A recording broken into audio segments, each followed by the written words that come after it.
for me. Instead, when I come home from the office, all you want to do is go out or... I make dinner every night for you. Surprised by their display of unrestrained emotion in front of us, they stopped silent, looked at us as if to say, "See, our marriage isn't what it's supposed to be." Tom and Laura entered their marriage believing that happiness would abound. They'd heard marriage was hard work, but they didn't expect it to be a 24-hour, 7-day-a-week job. The belief in happily ever after marriage is one of the most widely held and destructive marriage myths. But it's only the tip of the marital myth iceberg.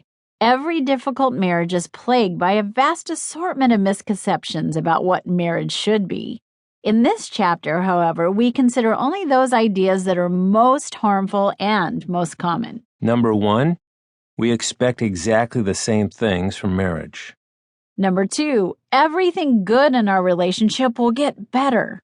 Number 3, everything bad in our life will disappear. Number 4, my spouse will make me whole.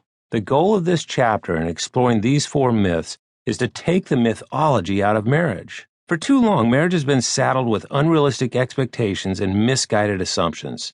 Liberated from these 4 myths, couples can settle into the real world of marriage, with all of its joys and sorrows, passion and pain. Okay, myth number 1. We expect exactly the same things from marriage. What we anticipate seldom occurs. What we least expect generally happens, especially in marriage. Saying I do brings with it a host of conscious and unconscious expectations that aren't always fulfilled. Neil and Kathy, a couple in their late 20s and married for 4 years, each had a clear image of what life together would be like, but they'd never discussed their ideas. They, like most couples, simply assumed the other had an identical picture of marriage in their mind. Nothing, however, could have been further from the truth. I expected married life to bring more stability and predictability to our lifestyle. To me, it meant working in the garden together, said Kathy. I want our marriage to be exciting and spontaneous, not a ho-hum routine. To me, it meant riding motorcycles together, said Neil. As far back as early childhood, Neil and Kathy began dreaming of how married life would be. They grew up in homes where parents modeled married life. They read books describing loving relationships. They watched television shows and movies depicting scenes from marriage. For years, they'd fantasized about life after crossing the threshold. With little effort, each had formed an idea of what it would and should be like to live as a married couple. Consciously and unconsciously, Neil and Kathy painted brushstrokes on their mental marital canvases, but it never occurred to either of them that the other might be working from a different palette. They simply assumed their lifelong partner would work with the complementary colors in a similar style. The first year of marriage, however, revealed sharp and unexpected contrasts.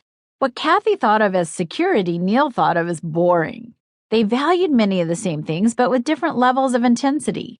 Kathy painted carefully with a delicate pastel, while Neil painted boldly with primary colors.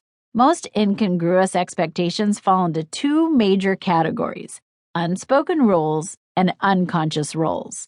Bringing both of them out into the open can save years of wear and tear on a young couple's marriage.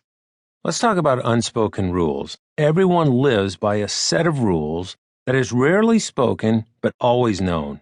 Needless to say, unspoken rules become more vocal when our spouse breaks them. This became painfully obvious to us when we visited our families for the very first time as a married couple. One Christmas, we flew from Los Angeles to Chicago to be with families for the holidays. The first night was at my house. As it was my family's custom, I woke up early in the morning to squeeze in every possible minute with my family. Les, on the other hand, slept in.